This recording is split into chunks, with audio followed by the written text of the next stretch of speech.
just had an unlock in my understanding of my own agency. And I think it's the same agency that derives from someone who believes that this is like a positive universe leading to a positive end state, which is that of like a push internally towards love and benevolence and gratitude, because essentially you look around and you go, this is great and it's only going to get better. And I get to be a part of that. Now, one big sense of agency is definitely the opposite of people who think this is pretty great, but it has the potential to get completely fucked up, and I need to make sure that we avoid that. For the most part, I appreciate that energy a lot. There's rare cases, which is just in the idea of the road to hell is paved with good intentions, where there are some good intentions which I think are actually hurting more. That's a whole other topic.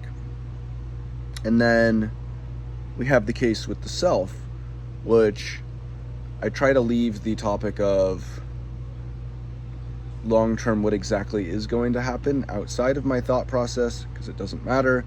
And I think to myself, what is the most systemic things that I can do to change the organism as it exists today? What are the core drivers, functions of problems? And what is the actually most effective altruism? I think effective altruism took that name, and it's been very sad what they've done with it. So, given that statement, yeah, what it really means is a search towards what story can be told from the self, which has a high chance of completely shifting the direction of humanity. That direction might already be good. Well, great. Then we're just immanentizing the eschaton, which really means bringing this inevitable future forward deterministically in time. Then, on the other hand, if we are currently on a fucked state, then you're truly a critical piece of infrastructure. I also think that there's merit to be said that all of the universe starts within the mind, and the universe is something that you're existing in and collapsing through your thoughts, and it's a holographic universe. Now, that of course sounds a little bit crazy, but I just want to remind you that it sounds the same as when people said that the earth is round and not flat, and now look who's fucking crazy. Regardless, as I said, we don't need to actually pinpoint the long-term state, but we can focus on what can we do, because the one thing that we do know is that we can push towards better. I've been pushing towards better and thinking about how to push for better for a very, very, very long time. And I've had a lot of success. Enough success that I've realized I can social and growth hack the world. That when I witnessed what Andrew Tate did, I didn't look at that and say, good for him, that's crazy, I can't believe he'd done that. But it told me, wow, I could do that too. And that he became the most famous person on the planet. His ideas completely changed the course of history. We have barely tapped that amount of power and leverage. Now, I've done a lot with a small amount of capital and just using that capital, never taking venture. But this idea of being in a venture ecosystem is my next step in this internal plan that exists, where I know that I can be critical infrastructure for the world and completely change the course of history. And so that's where a lot of my agency comes from, is this story that exists inside of me, which knows that in some sense, I have the greatest responsibility in the world that I could completely possibly imagine at a time in the universe that I don't think could be constructed better for meaning. I used to be nihilistic, and now it's funny because I am super theist or purpose-driven. I am ilistic, super ilistic. No more nigh. I cannot deny that the fact that we're on a rock in the middle of space with 8 billion people, which is a ton of people, but relatively small relative to the universe, but that's the only known consciousness that we know of, and we're at the most pivotal time in history and the future, as our capability for our thoughts to enter reality gets exponentiated and now interconnected as a globe. Where previously people of the past with ideas to save the world ran at the speed of horse or bird, we now have the speed of light. It's great. Our souls were forged in the middle of stars, and now we have the same power as them. So this is the best time to be a star. And being a star really just means encompassing that depth of meaning that one can take on. So when I'm connected to that story and when I recognize that that's my quest, that's when I really get after it. And I found that there's this age-old saying, which is, your network is your net worth, which I really believe in. But it goes deeper than that, and some people like to say it's about who you know and what they know. But then some people go deeper and say it's about who knows you and what they know about you, which is the most correct version of this. This is why social hacking and content's crazy, because you can asynchronously build these relationships and show people what you know so much.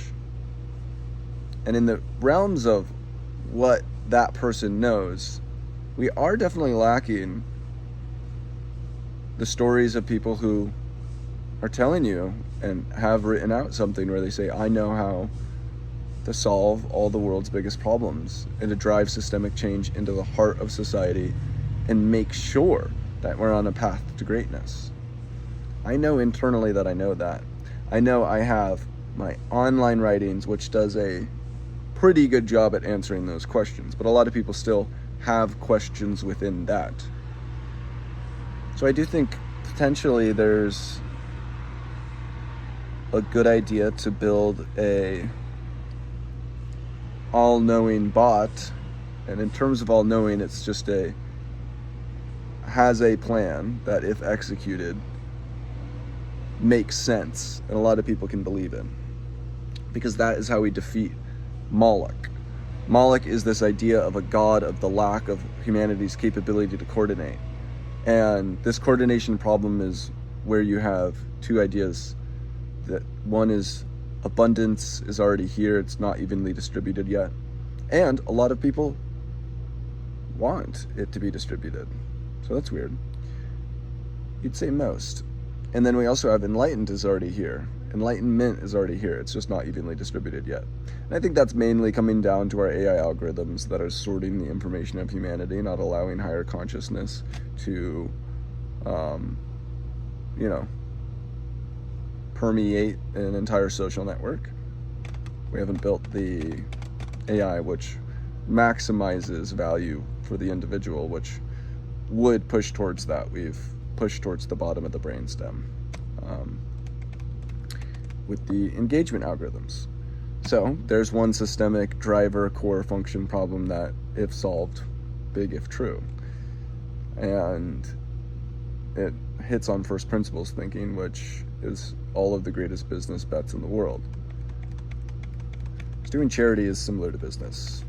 How many good karma points can you gain? So, the other thing I wanted to wrap up on this thought was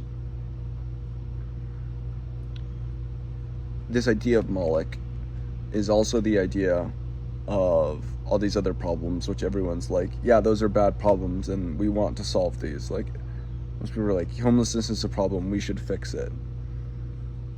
It's not getting fixed. And then people launch small initiatives, but it doesn't fix the bigger problem, right? This is the ineffectiveness of many charitable actions and output today. And it's sad because it's so deeply rooted in good and kindness.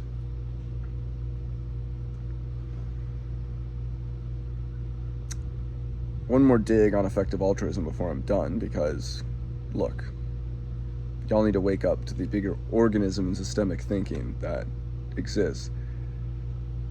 Obviously, everyone knows that giving $20 to a homeless person is not going to help homelessness. You're not solving the core driver function of their problem. You might just be feeding their addiction. It's like feeding the bears. The bears will come back. Things form dependencies. And so, when systems thinking, we recognize that. And most people know that in general, because that's the biggest moral dilemma that we face, and we then become rational thinkers within a moral dilemma. So, if we scaled up this ineffective altruism the most, which doesn't fix the system, but does its best job at just giving someone food in the moment, or preventing their death or preventing their disease, we would end up on malaria nets. If we are just to give $20 in the most effective way, malaria nets is it. But we're still in the same boathouse. We're still bailing water from the ship, which is sinking, rather than plugging the holes. And that's ineffective.